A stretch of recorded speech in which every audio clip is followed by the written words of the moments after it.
तो आप सभी साथियों को मेरा बहुत बहुत नमस्कार और आज के इस लेट नाइट लाइव सेशन में आपका स्वागत है। आशा करता हूं कि आप सभी शानदार तरीके से अपने आने वाले प्रमोशन एग्जाम की तैयारी कर रहे होंगे और बेहतरीन तरीके से मॉक टेस्ट कर रहे होंगे और अभ्यास कर रहे होंगे, क्योंकि आने वाले प्रमोशन एग्जाम के दिन आपको जो है सवालों का सामना करना है। तो सवालों का सामना जब एग्जाम के दिन करना ही है तो क्यों ना हम रोज सवालों का सामना कर रहे हैं, है ना। स्नेह प्रसाद जी जुड़ चुके हैं, राजेश जी और भी बहुत सारे साथी जो हैं जुड़ चुके हैं, राज ओझा जी और प्रशांतो जी। बहुत बढ़िया, सब सभी को नमस्कार, बहुत बहुत स्वागत है। मेरी आवाज़ शानदार तरीके से पहुंच रही है तो स्नेह प्रसाद जी जरा थम्स अप कर दीजिए। और विजुअल्स आपको दिख रहे होंगे शायद, कंफर्म तरीके से, अच्छे तरीके से दिख रहे होंगे। और ये जो नज़ारा पीछे का कैसा लग रहा है स्नेह प्रसाद जी? स्क्रीन आपको जो दिख रहा है वो कैसा लग रहा है? ये भी कुछ सिखाता है कि आपको आपके सामने बहुत सारी चीजें आएंगी, तो आपको थोड़ा इनोवेटिव ढंग से उसको देखना है, किस तरीके से आप अपने सामने हो रही चीजों को आप देख रहे हैं और उससे आनंद ले रहे हैं। तो देखिए ये जो सीन आपको सिखाता है कि आपके सामने जो घटित होगा, जो भी चीजें हो रही हैं, उसको हम कितना आकर्षक बना सकते हैं, कितना बेहतर बना सकते हैं। तो जब आप बैंक जाते होंगे तो आपके सामने जो भी सीन होता होगा, तो आपको किस नजरिए से देखना है, उसको कैसे रिजोल्यूशन के नजरिए से देखना है कि बिजनेस के नजरिए से देखना है, तो आपको ऐसे खांचे रखने पड़ेंगे, ऐसे जो फ्रेम रखने पड़ेंगे। फिर आपको उसको जो है उस पर एक्शन लेना पड़ेगा। तो चलिए आज के सेशन में सभी साथियों को जो है स्वागत करते हैं, सभी साथियों का, और सवालों का सिलसिला शुरू करते हैं। कुछ सीरीज जो है एक्सपेक्टेड क्वेश्चन का हम लोग जो है यहाँ पर चर्चा करेंगे, और ये सवाल जो स्क्रीन पर आएंगे उन सवालों का जवाब आप देंगे, ताकि आपने जो अध्ययन किया होगा उनके आधार पर आप निर्णय लेंगे, और चीज़ें जो है बातों बातों में हम लोग बहुत सारी चीज़ें जानने की कोशिश करेंगे। तो चलिए लिए चलता हूँ आपको सवालों के सफ़र में।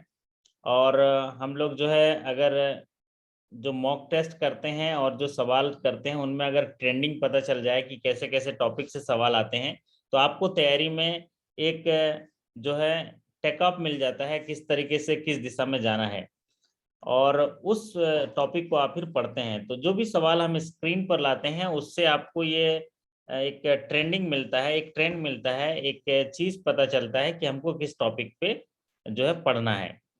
तो 50 जो मोस्ट एक्सपेक्टेड क्वेश्चन की बात किए थे, लेकिन आज देखते हैं कितने सवालों को चर्चा कर पाते हैं। लेकिन आने वाले दिनों में और भी सवाल मेरे पास है। आज थोड़ा लेट हो गया, कहीं बाहर चले गए थे, वहां से हम सोचे थे कि जल्दी आ जाएंगे, लेकिन किसी कारणवश जो है हम पहुंच नहीं पाए। तो फिर भी मैंने कहा आप लोगों जगह होंगे तो देखते हैं। तो अभी 25-30 साथी जगे हुए हैं, तो जब जगे हैं तो उनके साथ मोहब्बत किया जाए, है ना शशि जी? अगर रात भर जागने की और औरों को जगाने की आदत हो जाए, अगर रात भर जागने की, खुद जागने की और औरों को जगाने की आदत हो जाए, मजा हो जाए, मजा आ जाए अगर किसी को किसी से मोहब्बत हो जाए। अब रात भर कब जागते हैं? जब आपको किसी से मोहब्बत हो जाती है। तो अगर खुद रात भर जगने की और औरों को जगाने की आदत हो जाए, मजा आ जाए अगर किसी को किसी से मोहब्बत हो जाए। और सफलता तो मिल के ही रहेगी अगर आपको सवालों के सामना करने की आदत हो जाए, सवालों को सामना करने की आदत हो जाए। तो सवालों का सामना करने की अगर आपकी आदत हो गई तो सफलता तो आपके साथ है। तो चलिए आपके लिए सवाल, पूरा सवाल आपके लिए है, बस मैं आपके साथ रहूंगा और मेरे सभी होनहार साथी इन सवालों का जवाब देंगे। और ऐसे ही सवाल जो है एग्जाम में हूबहू आएंगे, आप डेफिनेटली देखिएगा, ऐसे ही सवाल आते हैं। चलिए पहला सवाल आपकी स्क्रीन पर, और सवाल नंबर 1 आपकी स्क्रीन पर है। What is the maximum subsidy available for women and SC/ST beneficiary under agree clinic and agri business centre? तो एग्री क्लिनिक और एग्री बिजनेस सेंटर कहने का तात्पर्य है ये एक इम्पोर्टेंट टॉपिक है आपके प्रमोशन एग्जाम के लिए। तो एग्री क्लिनिक और एग्री बिजनेस सेंटर के बारे में आप लोग जो है उस टॉपिक को देख लीजिएगा, क्योंकि ये एंसिलरी बिजनेस के तहत एग्रीकल्चर के 3 पार्ट होते हैं। एक पार्ट होता है फार्म एग्रीकल्चर, दूसरा होता है जो एग्रीकल्चर जो इंफ्रास्ट्रक्चर, और होता है एंसिलरी बिजनेस। तो एंसिलरी जो एग्री सर्विसेज होते हैं उसमें ये agree clinic and agri business centre होता है। और इसमें जो है गवर्नमेंट की सब्सिडी की स्कीम्स है, सब्सिडी। तो यहाँ पर स्पेशल कैटेगरी के लिए मैक्सिमम सब्सिडी पूछा गया है, और वो मैक्सिमम सब्सिडी हमारे साथी जो हैं बहुत बढ़िया जवाब दे रहे हैं। स्नेह प्रसाद जी 44, अनिरुद्ध जी बहुत बढ़िया, प्रशांतो जी। अच्छा, ये 44% सब्सिडी है।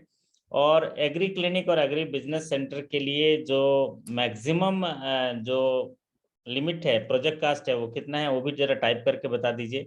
एग्री क्लिनिक और एग्री बिजनेस सेंटर के लिए वो है 20 लाख रुपए इंडिविजुअल के केस में। और हायर स्केल में क्या पूछता है, हायर स्केल में पूछता है अगर मैक्सिमम प्रोजेक्ट कास्ट कितना होगा अगर एक्सट्रीमली सक्सेसफुल प्रोजेक्ट है तो in case of extremely successful person the project cost will be 25 lakhs. Otherwise in normally the maximum project cost will be 20 lakhs in individual case, and in case of group there is the maximum project cost will be 1 crore, 1 crore in group. Sanjauli Saxena ji बहुत बढ़िया, है ना, आप लोग कमाल के हैं। तो कहने का तात्पर्य है कि आपको एग्री क्लिनिक में से जो मैक्सिमम पॉसिबिलिटीज वाले सवाल हम लोग यहाँ पर डिस्कस कर लिए। पहला तो प्रोजेक्ट कास्ट से जुड़ा हुआ पूछता है, इंडिविजुअल 20 लाख। अगर एक्सट्रीमली सक्सेसफुल प्रोजेक्ट है तो वहां पर क्या होता है 25 लैक्स। और वो जो एक्सट्रीमली जो सक्सेसफुल जो प्रोजेक्ट होता है उसको जो डीएलटीसी या एसएलबीसी के द्वारा उसको अप्रूव भी किया गया रहता है। और अगर ग्रुप की बात है तो 100 लैक्स 1 करोड़ रुपए ग्रुप है। और यहाँ पर अगर आप सब्सिडी की बात कर रहे हैं तो मैक्सिमम सब्सिडी जो स्पेशल कैटेगरी के हैं जो बेनिफिशियरी उनको 44%, और अदर कैटेगरी के हैं नॉर्मल कैटेगरी के जो कस्टमर हैं उनको जो है 36%। तो यहाँ पर जो मैक्सिमम सब्सिडी जो है प्रोजेक्ट कास्ट का ST SC बेनिफिशियरी और वुमेन के लिए वो है 44%। चलिए अब बढ़ते हैं अगले सवाल की ओर। सवाल नंबर 2 आपके स्क्रीन पर, ये सवाल देखिए, ये भी बहुत इंपॉर्टेंट सवाल है। इस साल पिछले 6-7 महीने से ये सवाल आ रहा है। एक legal entity identifier RBI has decided to introduce, already introduce कर चुका है वो। RBI has introduced the LEI system for all payment transaction of value how much crore and above undertaken by the entities non-individual using Reserve Bank of India run centralized payment system, that is the NEFT and RTGS। तो RBI ने एक system introduce किया है कि ऐसे entities द्वारा जो non individual entities हैं कितने रुपए के आरटीजीएस और एनईएफटी होते हैं तो उनको एक नंबर लेना होता है जिसको LEI नंबर कहते हैं। क्या नंबर कहते हैं? LEI, लीगल एंटिटी आइडेंटिफायर लेना होता है। और इसका जो ट्रांजैक्शन जो लिमिट होगा किसके कितने रुपए से या उसके अबव के ट्रांजैक्शन किए जाते हैं तो वहां पर उनको ये नंबर की जरूरत होती है जिसको बोलते हैं लीगल एंटिटी आइडेंटिफायर। तो यहाँ पर वो ट्रांजैक्शन है ₹50 crore and above, ₹50 crore and above है। हमारे मुकेश जी बोल रहे हैं JIB के पेपर में पूछा गया था, बहुत बढ़िया। तो it is a 20 digit unique code to identify party of financial transaction world wide. तो ये एक 20 डिजिट का एक यूनिक कोड दिया जाता है जिसमें LEI सिस्टम के द्वारा, और ये फाइनेंशियल ट्रांजेक्शन को आइडेंटिफाई करने के लिए, पार्टीज को आइडेंटिफाई करने के लिए दिया जाता है। It has been conceived to key measure to improve quality and accuracy of financial data system for better risk management. It will help banks to effectively monitor debt exposure of corporate borrower। तो बहुत सारी चीजें इसमें monitoring के हिसाब से हैं जो बैंकों को इफेक्टिवली मॉनिटर करेंगे जो एक्सपोजर दिए हुए हैं कॉर्पोरेट बॉरोवर को, क्योंकि ये अदर देन इंडिविजुअल के लिए इन्होंने LEI सिस्टम किया हुआ है कि वो ये जो लीगल एंटिटी आइडेंटिफायर है, सपोज IDBI से 100 करोड़ का लोन लिया, वो वहां पर ट्रांजेक्शन कर रहे हैं दूसरे बैंक के साथ, तो ये जो लीगल एंटिटी आइडेंटिफायर है इससे आप जान पाएंगे कि ये ट्रांजेक्शन, फाइनेंशियल ट्रांजेक्शन कहाँ कर रहे हैं। It will also enable banks in preventing multiple loans to company against the same collateral। तो ये लीगल जो एंटिटी आइडेंटिफायर होगा इससे जो फाइनेंशियल ट्रांजैक्शन जो है उसको ट्रेस करने में बैंकों को काफ़ी मदद मिलेगी, ताकि आपका जो एक्सपोजर है पता चला एक्सपोजर आपके पास ट्रांजैक्शन कहाँ जा रहा है, and use of the fund भी देखने के लिए अच्छा रहेगा। सो ये 50 करोड़ है। चलिए अगला सवाल आपके स्क्रीन पर है, ये सवाल भले ही सब आप जानते हैं, लेकिन क्या करें, ये सवाल तो आता ही आता है, तो इस पर जिक्र करना भी बहुत जरूरी है। और ये पिछले जो साल से, पिछले साल 20-21 और 21-22, 20-21 और 21-22 से इसको जो है काफी महत्व दिया गया इस सवाल को, और हर एक एग्जाम में ये सवाल आता है, और सभी एग्जाम में ये सवाल आता है। फिर भी कुछ साथी जो है इसमें मिस्टेक कर देते हैं। After how many years unclaimed amount in deposit account will transfer to RBI D fund. तो डी फंड में कितने साल तक अगर किसी खाते में अनक्लेम होता है, लेन देन नहीं होता है, अनक्लेम मतलब कई जगह ट्रांजेक्शन नहीं होता है 10 साल तक, तो वो अनक्लेम कहलाएगा। और अनक्लेम होगा तो उसको कितने साल तक अनक्लेम होगा, तो उसको आरबीआई को रेमिट कर दिया जाएगा, फंड को ट्रांसफर कर दिया जाएगा।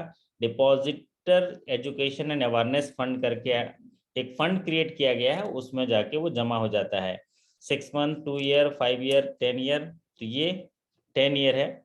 और ये सवाल आपके प्रमोशन एग्जाम में आने वाला है। तो 10 साल, इसमें एक सवाल और भी ऐड होता है, अभी रेट ऑफ इंटरेस्ट की बात होती है, तो वो जरा टाइप करके बता दीजिए कि जो डी फंड में चला जाता है उसमें रेट ऑफ इंटरेस्ट कितना पेएबल होगा।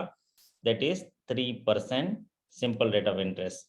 तो 3% जो रेट ऑफ इंटरेस्ट पे होगा। तो ये दो चीज है। और जो हायर स्किल में थोड़ा सा इसमें एक सवाल ये कर देता है कि एफडी के केस में पूछ लेता है, एफडी के केस में कितने साल होगा, मतलब एक केस स्टडी टाइप का दे देगा कि राजेश कुमार जी की एफडीआर है, इस तारीख को ऐसा दे रहा है, ऐसा होगा।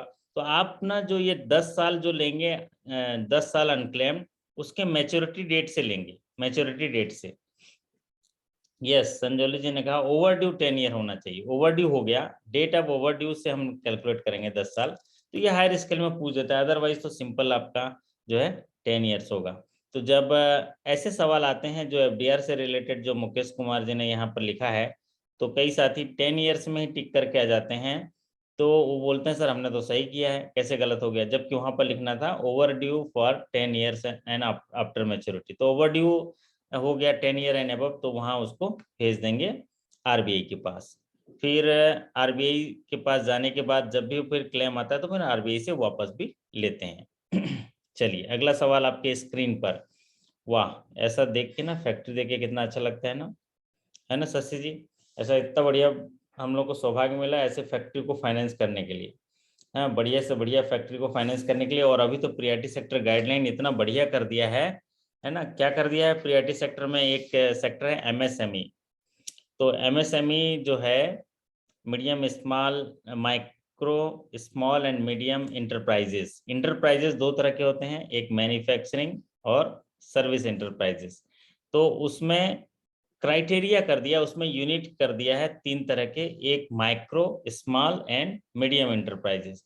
और ये जो है आर्थिक विकास की धुरी को चलाने में बहुत मदद करते हैं, तो इसीलिए इनको फाइनेंस करने की जो जबरदस्त जिम्मेदारी है हमारे होनहार साथियों के साथ है। तो इसी से जुड़ा हुआ प्रियॉरिटी सेक्टर में इनके डेफिनेशन से जुड़ा हुआ ये सवाल है, if the investment in plant and machinery, so which unit is called in micro units where the investment of plant and machinery and equipment does not exceed how much rupees and turnover does not exist how much rupees। यहाँ बोला गया है कोई भी एक plant and machinery के लिए requirement करने के लिए प्लांट लगाना चाहता है, ये पीछे जो आपके स्क्रीन में प्लांट दिख रहा है, ऐसे प्लांट लगाने के लिए कोई जो व्यक्ति आपको बोरोवर जो है आपके पास आता है, तो उसको क्लासिफिकेशन अगर माइक्रो यूनिट क्लासिफाई करना है तो उसके लिए क्राइटेरिया क्या है, what is the investment amount and what is the turnover amount. तो ये सवाल पूछा गया। और ये माइक्रो के लिए जो डेफिनेशन है, if the investment is up to ₹1 crore and if the turnover is rupees up to 5 crore then it will be called micro. Small के लिए जो दिया, स्मॉल के लिए भी लिख दीजिए हमारे साथी, क्योंकि ये माइक्रो के लिए परिभाषा है, तो जरूरी नहीं है कि माइक्रो का ही पूछ देगा, आपको स्मॉल का भी पूछ सकता है। स्मॉल का जो investment up to ₹10 crore and turnover is up to ₹50 crore. और मीडियम एंटरप्राइजेस के लिए है investment up to ₹50 crore and turnover is up to 250 crore. तो ये तीनों चीज आ गया। तो आपको याद रखना है, 3 इंटरप्राइजेस 2 तरह के होते हैं, एक मैन्युफैक्चरिंग या सर्विस। फिर उनके डेफिनेशन मतलब 3 तरह के होते हैं, एक माइक्रो यूनिट्स होता है, एक स्मॉल यूनिट होता है, मीडियम यूनिट। ये डिसाइड कैसे करेंगे? उनके इन्वेस्टमेंट के आधार पर, उनके टर्नओवर के आधार पर। इन्वेस्टमेंट अगर 1 करोड़ का है, उस प्लांट में इन्वेस्टमेंट अगर 1 करोड़ का है, प्लांट मशीनरी इक्विपमेंट्स में अगर इन्वेस्टमेंट 1 करोड़ का है, तो वो माइक्रो यूनिट कहलाएगा।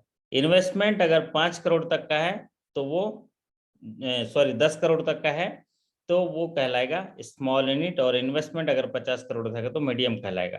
लेकिन साथ में कंपोजिट क्राइटेरिया है। कंपोजिट क्राइटेरिया मतलब इन्वेस्टमेंट और टर्नओवर। इन्वेस्टमेंट मान लीजिए 1 करोड़ है और टर्नओवर ही नहीं है, ठीक है स्नेह प्रसाद जी, अगर इन्वेस्टमेंट 1 करोड़ का कर दिया है लेकिन टर्नओवर ही नहीं है, तो उसको माइक्रो यूनिट्स भी नहीं कहलाएंगे। मतलब उसका टर्नओवर का क्राइटेरिया भी पूरा करना है, टर्नओवर भी होना चाहिए, तभी आपको होगा। तो 2 कंपोजिट क्राइटेरिया है। तो यहाँ पर इन्वेस्टमेंट माइक्रो के लिए पूछा गया, तो इसलिए 1 करोड़, और turnover is up to ₹5 crore. तो आप कैसे याद रखना है? 1 करोड़, 10 करोड़, 50 करोड़, उसका 5 गुना कर देंगे तो टर्नओवर है। क्योंकि जो फाइनेंशियल ऑपरेशन जो होते हैं, कॉमर्शियल ऑपरेशन होते हैं, उसमें जो इन्वेस्टमेंट का जो है, आप खुद देखिएगा 5 गुना के तक टर्नओवर होगा तो वो फिजिबिलिटी निकलता है।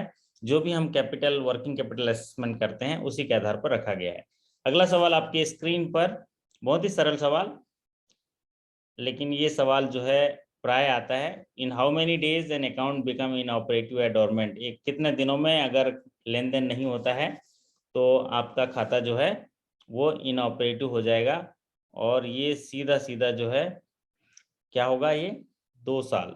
In how many days is how many days है, ये ईयर हो जाएगा। इन हाउ मेनी टाइम्स, तो 2 साल तक अगर लेन देन नहीं हुआ किसी खाते में, if there is no transaction for more than 2 years, account will be inoperative. तो 2 साल तक अगर लेन देन नहीं हुआ तो अकाउंट इनऑपरेटिव हो जाएगा, उसमें लेन देन नहीं होंगे।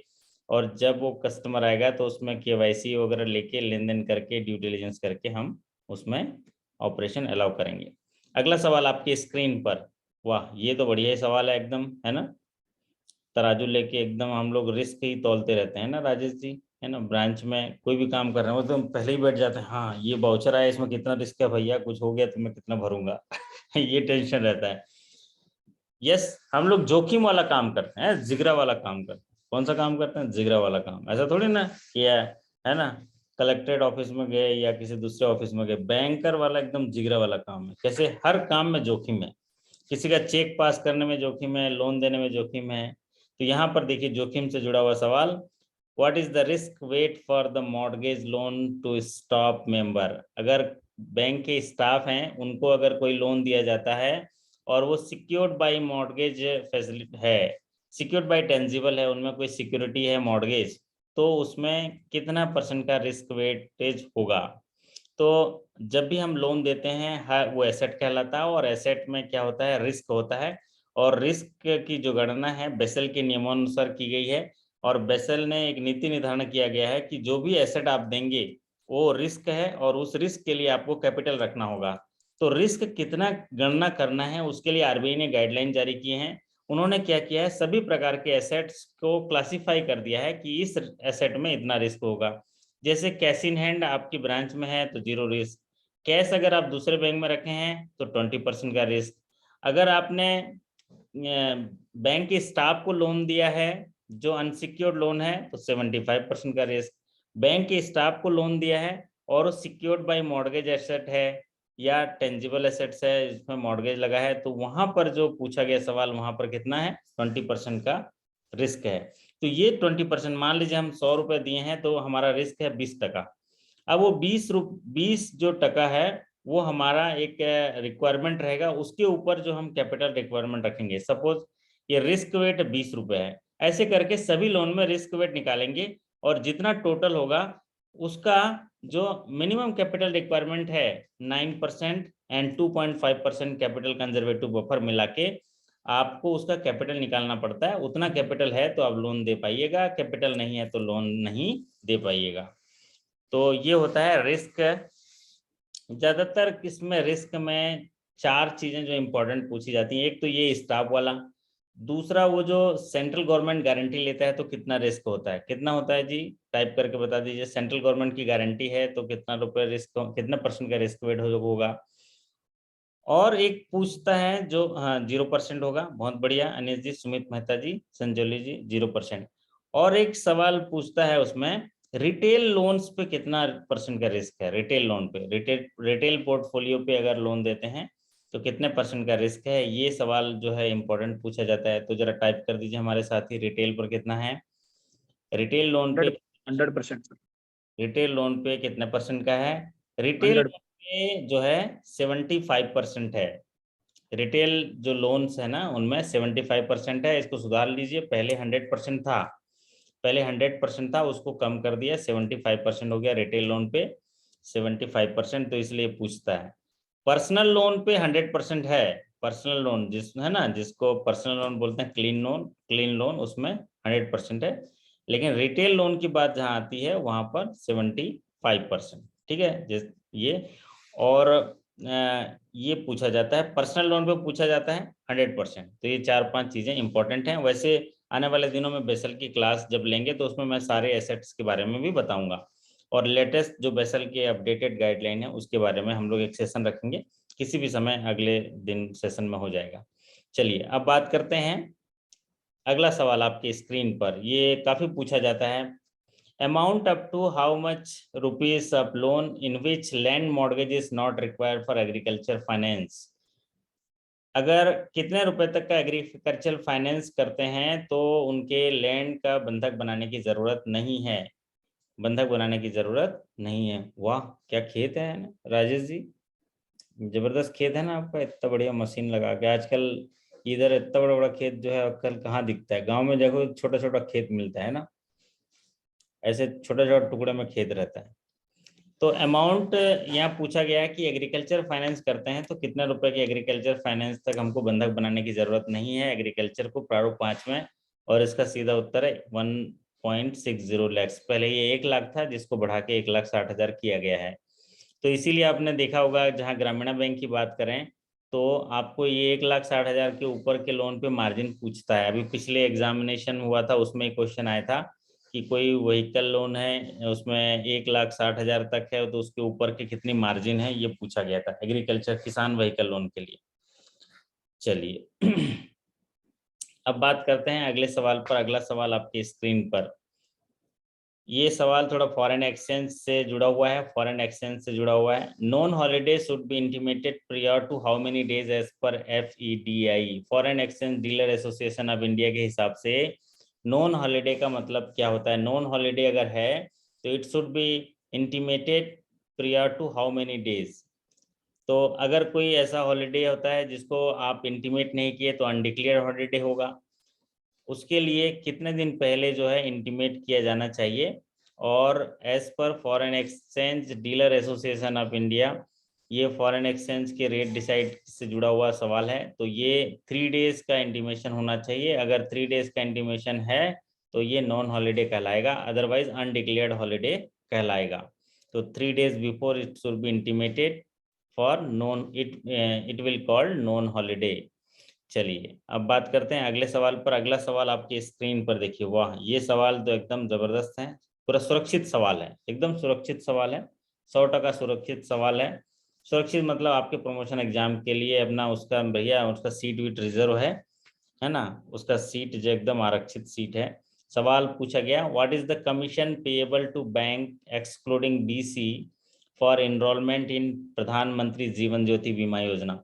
तो प्रधानमंत्री जीवन ज्योति बीमा योजना अभी जो है इसके सभी एग्जामिनेशन में इसके सवाल आते हैं, इसमें कमीशन पूछा गया है, एडमिनिस्ट्रेटिव चार्ज या कमीशन टू बैंक पूछा गया। तो बैंक को कितना कमीशन मिलेगा या चार्जेस मिलेंगे उसके बारे में पूछा गया।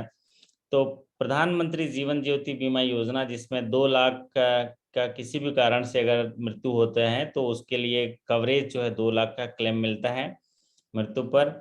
और यहाँ पर अगर जो कमीशन की बात करें, प्रीमियम तो 330 रुपये है।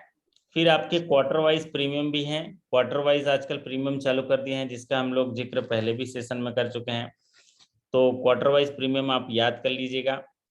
तो जैसे आपको पूछा जाएगा किस महीने में एंट्री करेगा, जून जुलाई अगस्त में एंट्री करेगा तो क्या होगा, इस तरह के वो सवाल पूछते हैं। तो आप 330 जो है साल भर का प्रीमियम है, उसमें 289 जो है इंश्योरेंस कंपनी का प्रीमियम है, 30 रुपीज़ जो है बीसी कमीशन है, और जो 11 रुपीज़ जो है वो क्या है, ये बैंक का कमीशन है। और अगर कई साथी पूछते हैं सर ये बीसी ने नहीं किया बैंक ने किया है, तो ये भी आपको कमीशन मिलेगा 30 रुपीज़। और अभी जो सवाल पूछता है कि आपका कि अगर कोई मई जून जुलाई अगस्त जून जुलाई अगस्त में ज्वाइन किया है तो कितना मिलेगा, कितना रुपए देना है, 330 रुपया। फिर अगर आपको अगले क्वार्टर में क्वार्टर वाइज किया हुआ है तो 258 रुपया, मतलब एक क्वार्टर 86 रुपये लगेगा, एक क्वार्टर 86 रुपये। आखिरी में अगर ज्वाइन किया है तो 86 रुपीज़। और सभी का ऐसा बाइफर्केशन किया हुआ है, तो आप इनको जरा देख लीजिएगा। यहाँ पर इसका उत्तर है 11 रुपीज़, तो 11 रुपीज़ इसका आंसर है कमीशन का। 30 रुपीज़ जो है बीसी का कमीशन है, 289 इंश्योरेंस कंपनी का प्रीमियम है। चलिए अब बढ़ते हैं अगले सवाल पर। अगला सवाल आपकी स्क्रीन पर इस प्रकार है, What is the incentive payable to the bank branches for exchange of soil note of denomination up to ₹50? अगर 50 रुपए तक के 50 रुपए तक के जो सॉइल नोट हैं, अगर वो एक्सचेंज करते हैं तो कितना इंसेंटिव मिलता है। तो सॉइल नोट क्या होते हैं, ऐसे नोट जो चलन में गंदे हो गए हैं और उनका कोई भी पार्ट मिसिंग नहीं है, तो उनको बोलते हैं सॉइल नोट। और as per clean note policy ऐसे सॉइल नोट पब्लिक को जारी नहीं करना है। इसी कड़ी में आरबीआई जो है आपको इंसेंटिव देती है कि भाई जो पब्लिक के पास या जो मार्केट में सॉइल नोट है उनको आप जो है एक्सेप्ट कर लो, एक्सचेंज कर लो, और काउंटर पे जो है एक्सचेंज करोगे तो आपको हम लोग इंसेंटिव देंगे। और ये इंसेंटिव कितना है, 2 रुपीज़ पर पैकेट है। कितना है, 2 रुपीज़ पर पैकेट। तो 50 रुपए तक के डिनोमिनेशन के लिए जो आप बैंक ब्रांचेस में एक्सचेंज करते हैं सॉइल नोट, उनके लिए जो कमीशन है 2 रुपीज़ पर पैकेट है। चलिए अब बात करते हैं अभी, और इसी से जुड़ा हुआ एक सवाल जो पिछले सेशन में हम लोग चर्चा कर चुके हैं, जो कॉइन बांटते हैं ना, कॉइन का जो एक बैग, तो उसमें कितना रुपया कमीशन है, जरा टाइप करके बताइए। एक कॉइन बैग अगर बांटते हैं तो वो 65 रुपीज़ कमीशन है। पहले ये कितना था, पहले 25 रुपीज़ था, देखो कितना कमीशन जो है उसमें है। मतलब सरकार चाहती है कि आप कॉइन जरा बांटें। ठीक है स्नेह प्रसाद जी, कॉइन बढ़िया बांट के एकदम जरा मेला लगा दीजिएगा, कॉइन मेला, है ना, एक ओमिनी में कॉइन मेला, जगह जगह जहाँ जहाँ मार्केट आते हैं ना, नया नया सबको बांट दीजिएगा। चलिए अब बात करते हैं अगले सवाल पर। अगला सवाल आपकी स्क्रीन पर देखिए, RBI has introduced a cap as at rupees how much per financial transaction without end-to-end encryption through POS terminals। एक विदाउट एक एंड टू एंड इनक्रिप्शन का मतलब क्या होता है, एंड टू एंड इनक्रिप्शन में जो सिक्योरिटी जो है वो तगड़ी होती है, उसमें ओटीपी वगैरह या डुअल ऑथेंटिकेशन होता है। लेकिन आरबीआई ने एक इसमें रिलैक्सेशन दिया है कि कितने रुपए तक के ट्रांजैक्शन में एंड टू एंड इनक्रिप्शन की जरूरत नहीं है पॉस टर्मिनल के लिए, जिसमें उसमें ओटीपी वगैरह नहीं पूछता है, सीधे ट्रांसफर हो जाता है। तो ऐसे जो है ₹5,000 का ये लिमिट है, जिसमें एंड टू एंड इनक्रिप्शन की जरूरत नहीं है, तो ये अमाउंट है 5,000। चलिए अब बढ़ते हैं अगले सवाल पर। अगला सवाल आपकी स्क्रीन पर इस प्रकार है, ये काफी अभी महत्वपूर्ण है क्योंकि डिजिटल इंडिया, डिजिटल इकोनॉमी, सारा कैशलेस ट्रांजैक्शन की ओर बढ़ रहे हैं। तो ये कब संभव होगा, उसके लिए आरबीआई ने एक फंड बनाया जिसको बोलते हैं पीआईडीएफ, पेमेंट इंफ्रास्ट्रक्चर डेवलपमेंट फंड बनाया। तो सोचिए जब आप कोई संकल्पना लाते हैं तो उसके लिए इंफ्रास्ट्रक्चर भी देना होता है। उसी डिजिटल इंडिया की बात चल रही है, डिजिटल कैशलेस बैंकिंग की बात हो रही है। तो उसके लिए बहुत सारे चीज़ें जो हैं चारों तरफ किए जा रहे हैं। तो उसके लिए इंफ्रास्ट्रक्चर डेवलप करने के लिए भारतीय रिजर्व बैंक के माध्यम से इन्होंने एक फंड क्रिएट किया है भारत सरकार ने, जिसको पीआईडीएफ कहते हैं, पेमेंट इंफ्रास्ट्रक्चर डेवलपमेंट फंड, जिसमें आरबीआई का कंट्रीब्यूशन जो है कितना है ये पूछा गया है। 345 करोड़ जो है वो इनिशियल अमाउंट जो वहां पर इसके साथ इसकी स्थापना की गई है। और इसका उद्देश्य ये है कि एक साल में 30 लाख पेमेंट इंफ्रास्ट्रक्चर डेवलप करेंगे जहां से डिजिटल पेमेंट एक्सेप्ट करेंगे। ठीक है, तो आप लोगों ने देखा भी होगा डिजिटल पेमेंट ऐसे कितने सारे जगह स्थापित होते जा रहे हैं। आप सोचो कुछ दिन में तो बैंक का काम तो हर पब्लिक करेंगे, स्नेह प्रसाद जी के पड़ोसी भी करेंगे, आ जाओ बैंक का काम है तो मेरे पास आ जाओ, ऐसे टाइप का हो जाएगा। बैंकिंग जो है कितना विस्तारित हो गया है, आप सोचिए कितना डिजिटल क्रांति आ गया है। सब्जी वाला, फल वाला, या जो 100 रुपये का कमाता होगा वो भी ये सारे डिजिटल ट्रांजेक्शन अवेल कर रहा है। तो इसके लिए इंफ्रास्ट्रक्चर प्रोवाइड करने के लिए सब्सिडी स्कीम्स है, इंसेंटिव है, उसी में ये फंड इस्तेमाल होंगे। और इसको आरबीआई ने कंट्रीब्यूट किया है ₹250 करोड़। और आज की तारीख पर अगर देखेंगे तो 900 करोड़ हो चुका है, क्योंकि बाकी पैसे का कंट्रीब्यूशन जो पेमेंट सेटलमेंट हैं या पेमेंट ऑपरेटर हैं बैंकों द्वारा किया गया है। तो अभी कितना है, लगभग 900 करोड़ है, 900 करोड़ है अभी अभी पैसा इस फंड में, पीआईडीएफ में, है ना। स्नेह प्रसाद जी कितना चाहिए मेरे को व्हाट्सअप कर देना, उधर भिजवाएंगे, है ना। तो ये जो है इसमें कैसे करना है, जहाँ जहाँ पेमेंट इंफ्रास्ट्रक्चर डेवलपमेंट होगा तो ये जो मशीनें लगती हैं इनके पैसे का जो है ये इस फंड के माध्यम से ये सब्सिडी दी जाती है ये मशीन इंफ्रास्ट्रक्चर लगाने के लिए। साथ ही साथ उनमें कुछ थ्रेशोल्ड लिमिट भी है कितने का ट्रांजेक्शन करना होगा। चलिए अब बात करते हैं अगले सवाल पर। अगला सवाल आपके स्क्रीन पर हुआ, तो ये तो बढ़िया है। हाँ, अच्छा सवाल है। Banking is defined in which section of the which act. Banking की परिभाषा किसमें डिफाइन की गई है। तो बैंकिंग हम लोग करते हैं, तो ये तो कॉमन सा सवाल है कि जब हम बैंकिंग करते हैं तो हमें पता होना चाहिए हम कौन से नियम कानून के तहत जो है बैंकिंग करते हैं। आप देखे होंगे बैंक के पास एक लाइसेंस होता है, लाइसेंस होता है ना बैंक ब्रांच के पास, जब आरबीआई विजिट करती है तो लाइसेंस का जो आपके दीवार में कहीं लगा होगा, पीछे बैंक में चिपका होता है, तो उसमें देखिएगा लिखा होगा as per the section 5B of banking regulation act 1949 RBI has given the licence, ऐसा करके फॉर बैंकिंग की डेफिनेशन होती है। तो बैंकिंग की डेफिनेशन के आधार पर जो है एक व्याख्या जो की गई है वो की गई है under section 5B of banking regulation act 1949। ये सरल सवाल है लेकिन मैक्सिमम टाइम ये सवाल आ रहा है। और बैंकिंग का मतलब क्या होता है, ग्राहकों से जमा स्वीकार करना और जरूरतमंद लोगों को उसी जमा राशि को लोन के रूप में विस्तारित करना बैंकिंग की परिभाषा है। तो बैंकिंग की परिभाषा किसमें दी गई है, under section 5B of banking regulation act 1949। चलिए अब ये भी जरा पॉपुलर सवाल है। Deposit insurance coverage under DICGC has been increased from 1 lakh to how much rupees with effect from, कब से ये हुआ है, कितने रुपए तक हुआ है।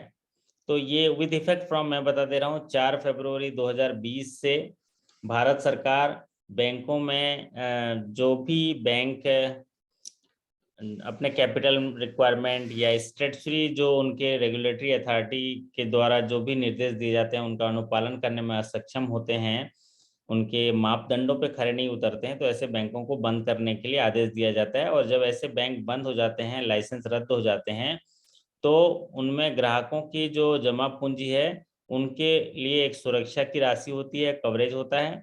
और वो राशि जो है 4 फरवरी 2020 को जो है ये 4 फरवरी 2020 को जो है ये सुधारे चेंज हुआ है। और ये जो चेंज हुआ है वो कौन सा चेंज होगा बताइए, ये होगा ₹5 लाख। ये होगा ₹5 लाख। पहले 1 लाख था जिसको 5 लाख किया गया। इसी से जुड़ा हुआ जो सवाल है, ये अरुणा साहू जी बोल रहे हैं, ये सारे सवाल आ चुके हैं आईडीबीआई में, पिछले साल जो सवाल हैं ये आ चुके हैं, ऐसा बोल रहे हैं। रिकॉल क्वेश्चन में भी आपके लॉगिन सेक्शन में मैंने अपलोड किया हुआ है पिछले साल के क्वेश्चन अलग अलग कैटेगरी में, और इस साल के क्वेश्चन में भी आप रिकॉल सेक्शन में देख लीजिएगा कैसे सवाल आ रहे हैं, आपके लिए तैयारी करने में मदद मिलेगी। तो ये जो 5 लाख रुपए का होता है इसका प्रीमियम कौन पे करता है और प्रीमियम कितना है, जरा ये हमारे साथी जरा यहाँ टाइप करके बता दें कि जो डीआईसीजीसी इंश्योरेंस में जो प्रीमियम है कौन पे करता है। डीआईसीजीसी के तहत जो प्रीमियम होता है वो पे करते हैं, पूरा entire premium is paid by bank, और इसका जो प्रीमियम होता है 12 पैसा पर 100। तो 12 जो पैसा है 12 पैसा पर सैकड़ा जो है ये प्रीमियम होता है, और ये प्रीमियम एनुअली होता है। इसको 6 मंथली पे किया जाता है, 6 मंथली पे किया जाता है, और यहाँ पर ये बैंक पे करता है। और अगर क्लेम की बात आई तो कितने दिनों में क्लेम की राशि जो है इसको पेमेंट करना होता है, वो जरा टाइप करके बता दीजिए। अगर क्लेम हुआ तो क्लेम की राशि कितने दिनों में सेटल करनी होती है DICGC को? 2 मंथ में, 60 डेज में इनको जो है पेमेंट देना होता है। चलिए अब बात करते हैं अगले सवाल पर। अगला सवाल आपके स्क्रीन पर इस प्रकार है, what is the target for micro enterprises under priority sector lending? Priority sector lending में टारगेट्स होता है, तो प्रियॉरिटी सेक्टर लैंडिंग में ये टारगेट पूछा गया है माइक्रो इंटरप्राइजेस के लिए। तो माइक्रो इंटरप्राइजेस के लिए जो टारगेट है, माइक्रो इंटरप्राइजेस जैसे कि हमने डेफिनेशन में पढ़ा है, माइक्रो इंटरप्राइजेस के लिए इसमें इन्वेस्टमेंट और टर्नओवर का क्राइटेरिया है। तो इनके लिए प्रियॉरिटी सेक्टर लैंडिंग में जो टारगेट है वो है 7.5% ऑफ ANBC और COB whichever is higher. 7.5% of ANBC and COB whichever is higher। ये जो है प्रियॉरिटी सेक्टर में के अंदर माइक्रो एंटरप्राइजेस का यहाँ पर ये टारगेट है। चलिए तो अब बात अभी जो है ये टारगेट्स जो है आपको पूरे याद होने चाहिए प्रियॉरिटी सेक्टर में, क्योंकि ये किसी भी चीज का टारगेट पूछा जा सकता है। वीकर सेक्शन का ज्यादा पूछा जाता है, प्रियॉरिटी सेक्टर में एग्रीकल्चर का भी पूछा जाता है। अभी अभी तो देखा गया है कि सीधे सीधे टोटल प्रियॉरिटी सेक्टर का टारगेट पूछा जा रहा है। तो टोटल प्रियॉरिटी सेक्टर का टारगेट पूछा रहा है, कितना सरल है, 40% of ANBC of COB whichever is higher. और एग्रीकल्चर और RRBs के लिए जब पूछा जाता है तो उनका जो टारगेट जो है वो 75% होता है, लेकिन कॉमर्शियल बैंक के लिए जो होता है वो 40% होता है। तो आप उनको जरा टारगेट जो है अपने तरीके से 3-4 बार याद कर लीजिएगा या लिख लीजिएगा तो आपको याद हो जाएगा। चलिए अब बढ़ते हैं अगले सवाल पर। अगला सवाल आपके स्क्रीन पर, यहाँ पर PMEGP सेकेंड डोज के बारे में बात की गई है कि अगर PMEGP, हाँ, स्मॉल एंड मार्जिनल फार्मर के लिए भी काफी सवाल पूछे जा रहे हैं कि what is the target of small and marginal farmer, क्योंकि स्मॉल एंड मार्जिनल फार्मर को अभी एग्रीकल्चर लैंडिंग में काफी जो है उनमें इम्पोर्टेंस दिया जा रहा है। तो उसके लिए टारगेट जो पहले 8% था उसको बढ़ा के 10% किया गया है, 10% ऑफ ANBC और COB व्हिचएवर इज हायर। सवाल आपकी स्क्रीन पर है वो है PMEGP सेकेंड लोन के बारे में। और PMEGP सेकेंड जो लोन दिया जाता है मॉडर्नाइजेशन ऑफ उस इंडस्ट्री के मॉडर्नाइजेशन के लिए, या ऐसा उद्योग ऐसा उद्यमी जो पहला PMEGP लोन लेके जो है पहला PMEGP लोन लिया हुआ है और उसको समय पर चुकता कर दिया है, तो उसको सेकेंड PMEGP लोन मैक्सिमम कितना मिलता है? वो है 1 करोड़ मिलता है। लेकिन यहाँ पर पूछा गया है सब्सिडी की बात, सब्सिडी की बात पूछा गया है। तो सब्सिडी कितना मिलेगा? Maximum 20% hilly area and special category के लिए, या ₹20 लाख ये मैक्सिमम, और 15% एंड 15 लाख जो है ये नॉर्मल कैटेगरी के लिए। और for north eastern and hilly area, मतलब ये आप north eastern state and hilly area के लिए 20%, ये मैक्सिमम 20% है किसके लिए? For north eastern state and hilly area. और नॉर्मल कैटेगरी में ये 15% मिलता है, नॉर्मल कैटेगरी में ये 15% मिलेगा। तो जनरल के लिए 15% और स्पेशल कैटेगरी के लिए 20%। चलिए अब बात करते हैं अगले सवाल पर। अगला सवाल आपकी स्क्रीन पर, what is the P2F in CTS clearing?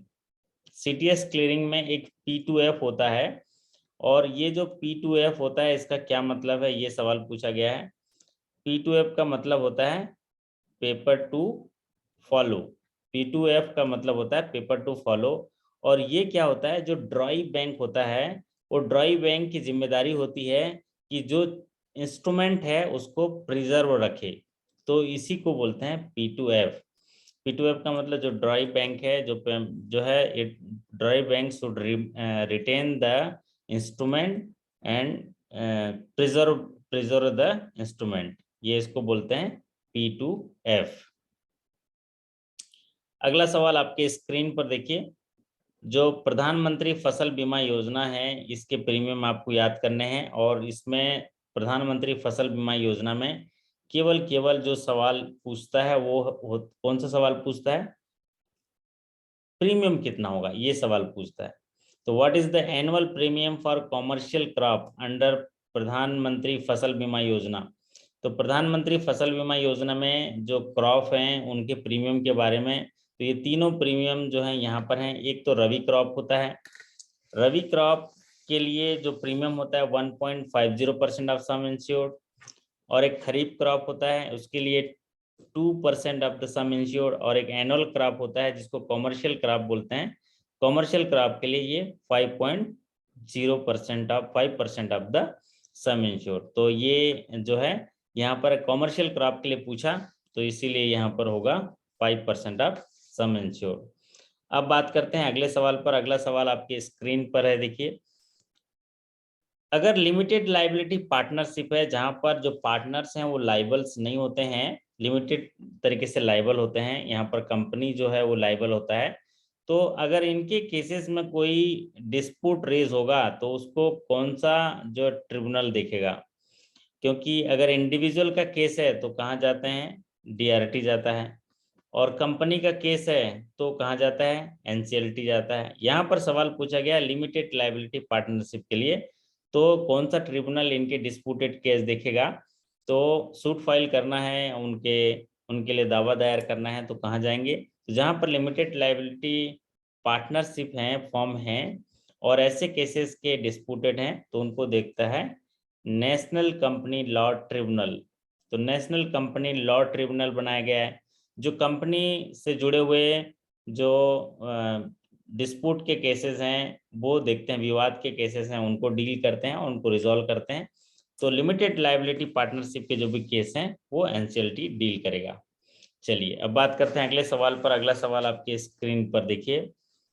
प्रधानमंत्री मुद्रा योजना, द लोन फाइनेंस अंडर प्रधानमंत्री मुद्रा योजना will be the guarantee cover by, कि कौन गारंटी कवर करता है? तो गारंटी कवर जो है प्रधानमंत्री मुद्रा योजना में जो गारंटी कवर होता है वो एनसीजीटीसी के माध्यम से ही होता है। National credit guarantee trust company limited के द्वारा ही होता है। और इसका एक यूनिट है जिसको बोलते हैं CGFMU, credit guarantee fund for micro units. तो CGFMU यहाँ पर CGFMU जिसका फुल फॉर्म है credit guarantee fund for micro units, तो ये इसको जो है गारंटी कवर देखता है। तो आपको इसको याद रखना है, कई बार इसी का फुल फॉर्म भी पूछा जा रहा है।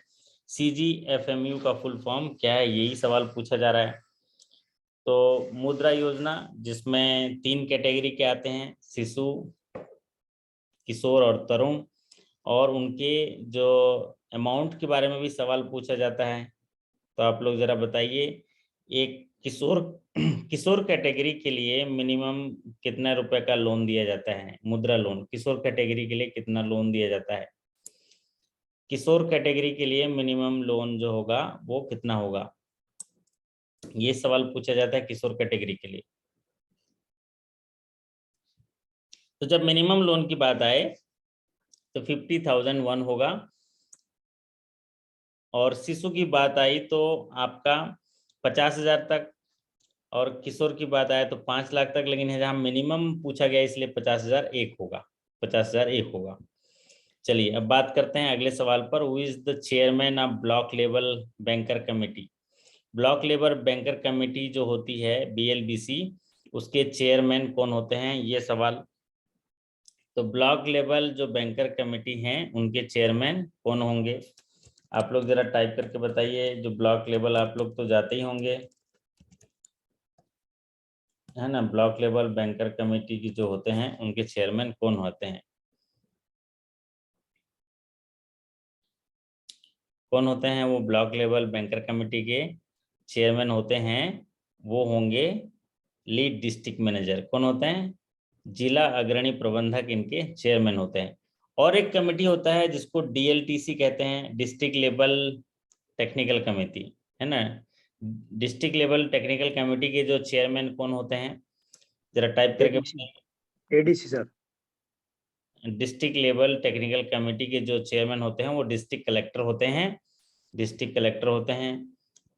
ये कौन होते हैं? डिस्ट्रिक्ट कलेक्टर या जो मजिस्ट्रेट होते हैं उनके जो वो होते हैं। और एक जो चेयरमैन होते हैं, जो एसएलबीसी के जो चेयरमैन होते हैं वो कौन होते हैं? एसएलबीसी के जो चेयरमैन होते हैं वो कौन होते हैं, जरा टाइप करिए। जो स्टेट लेवल बैंकर कमेटी होते हैं, स्टेट लेवल, ये तो हो गया। बीएलबीसी का एलडीएम हो गए, डीएलटीसी के कलेक्टर्स हो गए, और एक एसएलबीसी होता है। एसएलबीसी के जो चेयरमैन होते हैं वो होते हैं जो जिस बैंक को इसका जिम्मा दिया गया है, जिस बैंक को इसका जिम्मा दिया गया है उसके चेयरमैन होते हैं या मैनेजिंग डायरेक्टर होते हैं। कौन होते हैं? जिस बैंक के को जो है, जो लीड बैंक है उसके चेयरपर्सन। तो एसएलबीसी के जो चेयरमैन होंगे वो होंगे, SLBC is chair by the chairman and managing director of the convener bank. जो कन्वेनर बैंक है उस कन्वेनर बैंक के जो चेयरपर्सन होंगे, तो कन्वेनर बैंक के जो चेयरपर्सन होंगे वो इनके चेयरमैन होंगे। चलिए अगला सवाल आपके स्क्रीन पर, what is the full form of DCCO? DCCO का फुल फॉर्म क्या है? ये सवाल आपके स्क्रीन पर है। और डीसीसीओ का जो फुल फॉर्म होता है ये होता है date of commencement of commercial operation. जब कोई फॉर्म जो है वो कमर्शियल ऑपरेशन स्टार्ट करता है तो वो डेट होता है, इसको बोलते हैं डीसीसीओ। और ये जो प्रोजेक्ट फाइनेंस होते हैं, आपके प्रोजेक्ट फाइनेंस में जब आप उनका सीआईएफ वगैरह डालते होंगे तो वहां पर date of commencement of commercial operation जो है आप डालते होंगे, इसलिए इसका फुल फॉर्म पूछा जाता है डीसीसीओ। फुल फॉर्म से जुड़ा हुआ तो कुछ भी पूछ सकता है आपको, जो है अपने लॉगिन सेक्शन में पीडीएफ में मैंने आपको डाला हुआ है। लगभग 400 या 500 पीडीएफ डाला, 4 पीडीएफ होंगे, 4 पीडीएफ में ये फुल फॉर्म डले होंगे, आप उनको देख लीजिएगा। चलिए अब बढ़ते हैं अगले सवाल पर। अगला सवाल ये प्राय पूछा जाता है, how many meetings are conducted by RBI for monetary policy in a year? कितनी मीटिंग्स रखी जाती है? आरबीआई मॉनेटरी पॉलिसी जो भारत की जो आर्थिक नीतियों का निर्धारण करते हैं और मुद्रा के संचालन में किस तरह से वो गतिविधि आएगी और जो है वो कैसे उसको उनके रेट से डिसाइड होंगे, उसके लिए नीति निर्धारण करते हैं। और ये मीटिंग्स जो होती है आरबीआई एक साल में कितनी बार करते हैं? तो एक साल में ये मीटिंग जो है वो 6 बार की जाती है, बाई मंथली मीटिंग की जाती है। पहले ये 4 बार की जाती थी, लेकिन अभी वो मीटिंग जो है 6 बार की जाती है। बाई मंथली मीटिंग होती है, 2-2 महीने में एक मीटिंग हो जाती है। अब बढ़ते हैं अगले सवाल पर, who is the appellate authority in case of ombudsman scheme? जो नए ओम्बुड्समैन स्कीम आया है जिसको इंटीग्रेटेड ओम्बुड्समैन स्कीम कहते हैं, इसमें एपिलेट अथॉरिटी जो है वो कौन है, जरा टाइप करके बताइए। मुकेश जी लिख रहे हैं डेप्यूटी गवर्नर आरबीआई। ये पहले स्कीम जो ओल्ड स्कीम था ना मुकेश जी, उसमें था डेप्यूटी गवर्नर, लेकिन अभी जो नई स्कीम आई है इसकी बात हो रही है, क्योंकि नई स्कीम आई है 12 नवंबर 2021 को, जिसको द इंटीग्रेटेड ओम्बुड्समैन स्कीम कहते हैं। और ये जो इंटीग्रेटेड ओम्बुड्समैन जो अभी आया है, इसमें जो अपीलेट अथॉरिटी है वो कौन है? Executive director of reserve bank of India. पहले जो ओम्बुड्समैन था पुराना, वो ओम्बुड्समैन में जो अपीलेट अथॉरिटी थे डेप्यूटी गवर्नर आरबीआई, लेकिन अभी के ओम्बुड्समैन में जो अपीलेट अथॉरिटी हैं वो एग्जीक्यूटिव डायरेक्टर। तो हायर स्केल में क्या करेगा? हायर स्केल में अगर इसको और चेंज कर दिया तो आप कैसे बोलेंगे? जैसे हायर स्केल में क्या बोल देगा, who is the appellate authority in case of ombudsman, तो उसमें एग्जीक्यूटिव डायरेक्टर लिख देगा। या उसमें अगर एग्जैक्टली देखना है तो उसमें सीपीसी जो देखता है, CPC customer education and protection cell of RBI, उसके एग्जीक्यूटिव डायरेक्टर को जो है यहाँ पर अपीलेट अथॉरिटी बनाया जाता है। क्योंकि वहाँ एग्जीक्यूटिव डायरेक्टर जैसे इशू डिपार्टमेंट का भी हो, कहीं से होगा, लेकिन सीपीसी के जो देखते हैं इंचार्ज होंगे वो होंगे। तो executive director of CPC, customer education and protection cell of RBI, तो ये सीपीसी के जो एग्जीक्यूटिव डायरेक्टर हैं वो उनको अपीलेट अथॉरिटी होंगे। वाह, ये देखिए हमारे एक साथी, मैंने रिक्वेस्ट किया था कि आप इतना एसएचजी लोन बांटते हैं और अगर आप जो है ऐसी तस्वीर आपके पास हो तो आप भेजिएगा। तो हमारे एक साथी हैं, वो प्रिया कुमारी जी ने ये तस्वीर भेजा है। उन्होंने, क्योंकि हम लोग बहुत एसएचजी फाइनेंस करते हैं, आप लोग खुद ही एसएचजी फाइनेंस बहुत करते होंगे, तो ये तस्वीर जो है ये बधाई के पात्र हैं। प्रिया जी हैं, यहाँ पर दिख रहे हैं, और एसएचजी ग्रुप के इंस्पेक्शन या उनकी मीटिंग में गए होंगे, तो उन्होंने ये तस्वीर साझा किया। तो काफ़ी अच्छा लगा ये तस्वीर जो है, क्योंकि जब आप ऐसे एसएचजी महिलाओं के लिए काम करते हैं और उनको वित्त पोषित करते हैं, तो उनका मार्गदर्शन, उनको वित्तीय साक्षरता, उन और भी दिशा, जो सरकार की जो योजनाएं हैं उनके बारे में दिशा देने के लिए या उनमें प्रेरित करने के लिए आपको मीटिंग करने की बहुत अच्छी ज़रूरत होती है। और अगर आप उनको संकलित करके, उनको एक जगह इकट्ठा करके मीटिंग के माध्यम से जागरूक करते हैं, तो एक सस्टेनेबल बैंक फाइनेंस की ओर आप ठोस कदम उठाते हैं। तो ये प्रिया जी बधाई के पात्र हैं जिन्होंने ये तस्वीर साझा किया। और जरूर ये समूह का जो फोटोग्राफ्स देख के काफ़ी उत्साहित नज़र आ रहे हैं। एक जगह इकट्ठा किए हुए हैं इनको, बैंक के अधिकारी जाते हैं तो उनको लगता है कि इन्होंने पैसा दिया है और इसके बारे में वो जानकारी देने आए हैं, तो अच्छा लगता है। तो यहाँ पर मिनिमम लोन सैंक्शन जहाँ एसएचजी की बात आती है तो वहाँ पर आता है 6 लाख। कितना आता है? ₹6 लाख। और ये डोजेज में दिए जाते हैं। फर्स्ट ईयर जो है 1 लाख, सेकेंड ईयर जो है 2 लाख, और थर्ड ईयर जो है मिनिमम 6 लाख देते हैं। और मैक्सिमम के लिए कोई परिभाषा ऐसी नहीं दी गई है, नीड बेस्ड दिया गया है। हाँ, लेकिन एक एसएचजी में बोला गया है कि विदाउट कोलेटरल जो है मैक्सिमम फाइनेंस कितना होगा। तो कितना होगा जरा टाइप करके बता दीजिए। विदाउट कोलेटरल जो है मैक्सिमम फाइनेंस कितना होगा? वो होगा 20 लाख। वो होगा 20 लाख तक अगर लोन करेंगे तो विदाउट कोलेटरल लोन कर सकते हैं। और उसके ऊपर अगर करते हैं तो कोलेटरल रिक्वायरमेंट रहेगा। तो जी हाँ दोस्तों, ये थे कुछ 25 क्वेश्चंस जो हमने आज एक्सपेक्टेड क्वेश्चन के तौर पे लिया है। वैसे इनमें से रिपीटेटिव क्वेश्चंस होते हैं। कुछ साथी बता रहे हैं कि ये पिछले साल के रिकॉल क्वेश्चन में भी आया था, लेकिन आप देखिएगा यही इनमें से ही कई सवाल जो हैं इस साल भी आएंगे आपको। और उन टॉपिक को पढ़ने की ज़रूरत है जिन जिन सवालों पे हम लोग चर्चा किए हैं। वैसे कुछ 100 क्वेश्चन और भी मैंने आपके लॉगिन सेक्शन में डाला है। 100 इंपॉर्टेंट क्वेश्चन, 50 इंपॉर्टेंट क्वेश्चन, और 2020 करके 3 जो है न्यू अपडेट्स डाले हुए हैं, उनको एक बार देख लीजिएगा तो आपकी पूरी तैयारी हो जाएगी। और हमेशा याद रखिए, बेहतरीन दिनों से जो अगर पाना चाहते हैं, बेहतरीन दिन लाना चाहते हैं, तो आपको बुरे दिनों से लड़ना पड़ता है। और पूरी रात जो है आपको तैयारी करनी पड़ती है, क्योंकि आपको स्ट्रेटजी बनाना होता है। तो यही वो समय होता है जो रात को हम स्ट्रेटजी बनाते हैं और हमारे बेहतरीन दिनों के लिए हम जो है संघर्ष करते हैं और रास्ता निकालते हैं और सफलता तक जाते हैं। तो जी हाँ, आज का सेशंस आपको आशा करता हूँ कि एक नई दिशा मिलेगा इससे तैयारी करने में, और आप ज़रूर सफल होंगे। आज के लिए मैं यहाँ पर यहीं रुकता हूँ। अगर आपको कुछ मुझसे बात करनी है तो आप कर सकते हैं, कुछ पूछना चाहते हैं तो पूछ सकते हैं। आज थोड़ा विलम्ब हुआ मुझे आने में, कहीं बाहर चला गया था, इसी वजह से ज़्यादा सवाल नहीं कर पाए। लेकिन मैंने सोचा जितना भी सवाल किए आप लोगों से चर्चा करना बहुत ज़रूरी था आपके हौसला अफजाई के लिए। तो आप कुछ कहना चाहते हैं? शशि जी, आप बहुत सारे साथी तो आज ही बैंक में काम कर रहे थे हमारे, है ना? जो भी टारगेट है अभी 3-4 दिन में पूरा कर देंगे, है ना? आपको एक टारगेट मिला होगा। कब मिला होगा वो?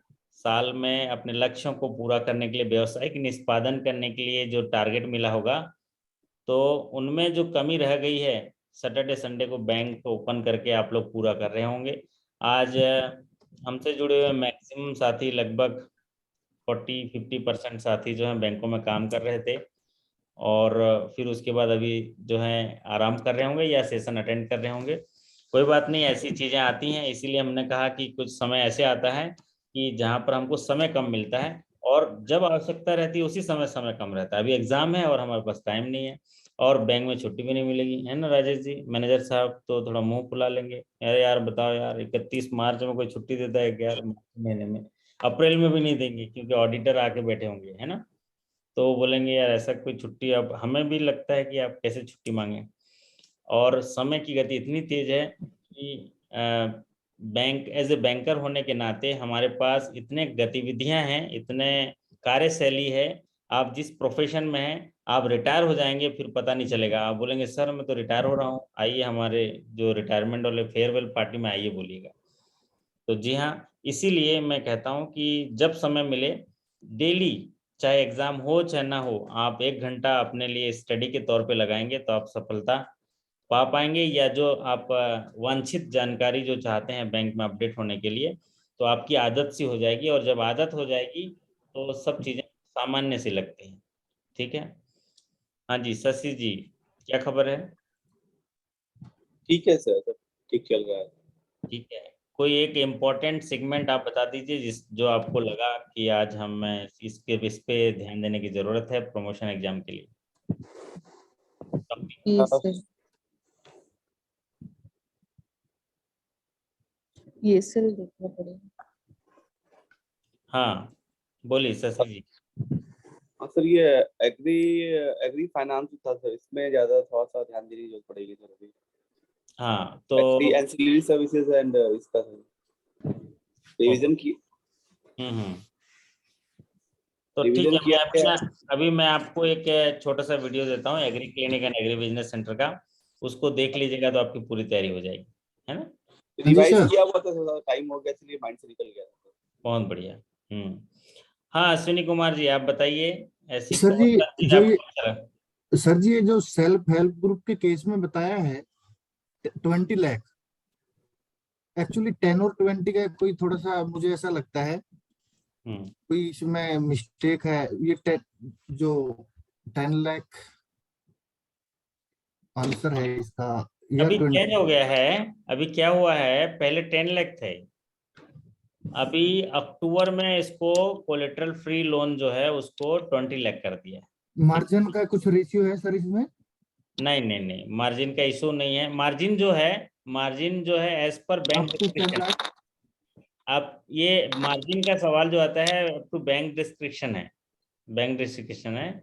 लेकिन वो आपके प्रमोशन एग्जाम के लिए इंपॉर्टेंट नहीं है। मार्जिन मार्जिन एज पर बैंक डिस्क्रिप्शन है, बैंक की पॉलिसी के आधार पर है।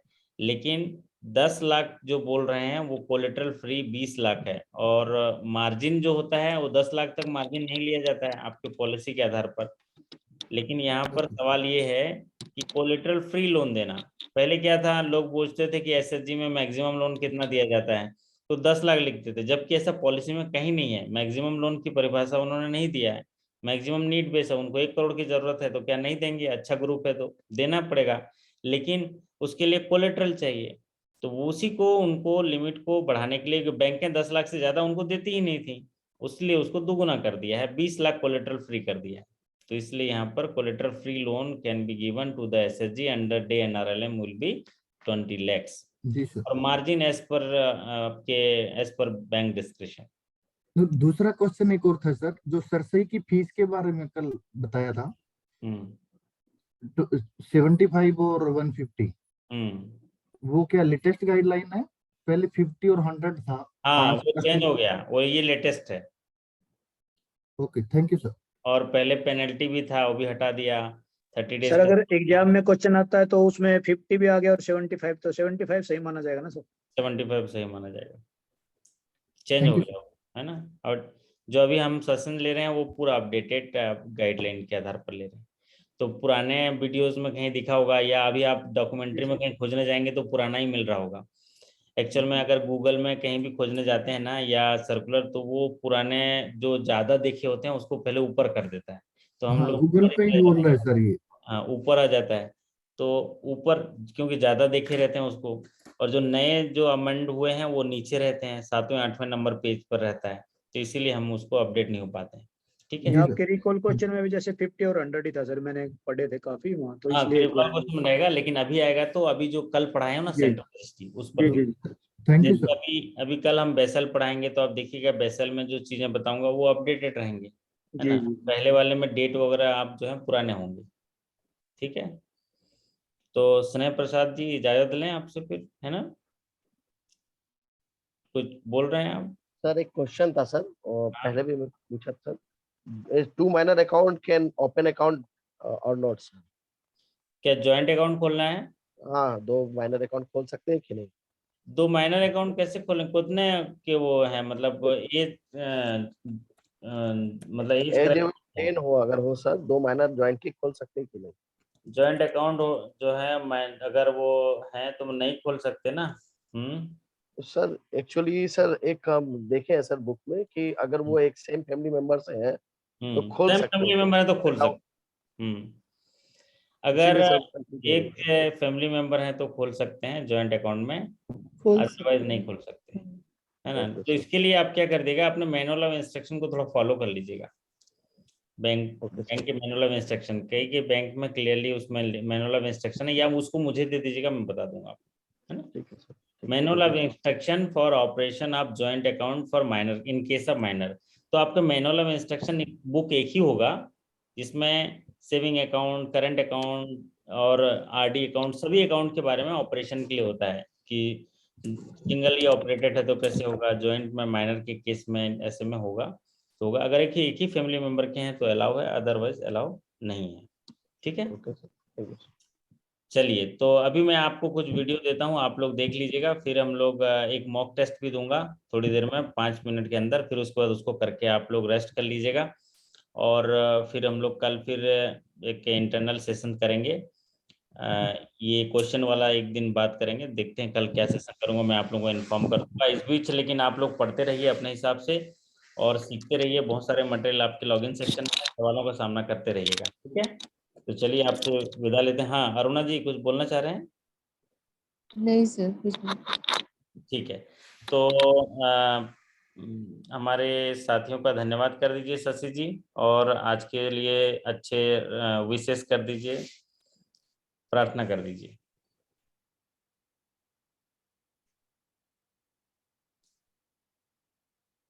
आवाज नहीं आ रही।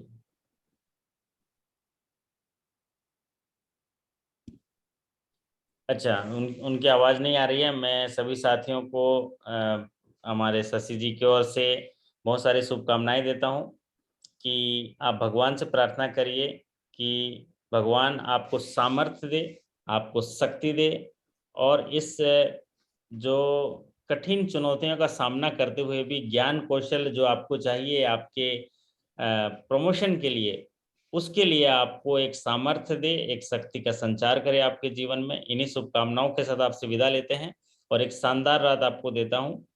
मस्त रहिए, जबरदस्त रहिए, शानदार रहिए। आपसे फिर मुलाकात करेंगे अगले सेशन में, तब तक के लिए आपका बहुत बहुत धन्यवाद। शुभ रात्रि। Thank you so much. Thank you sir.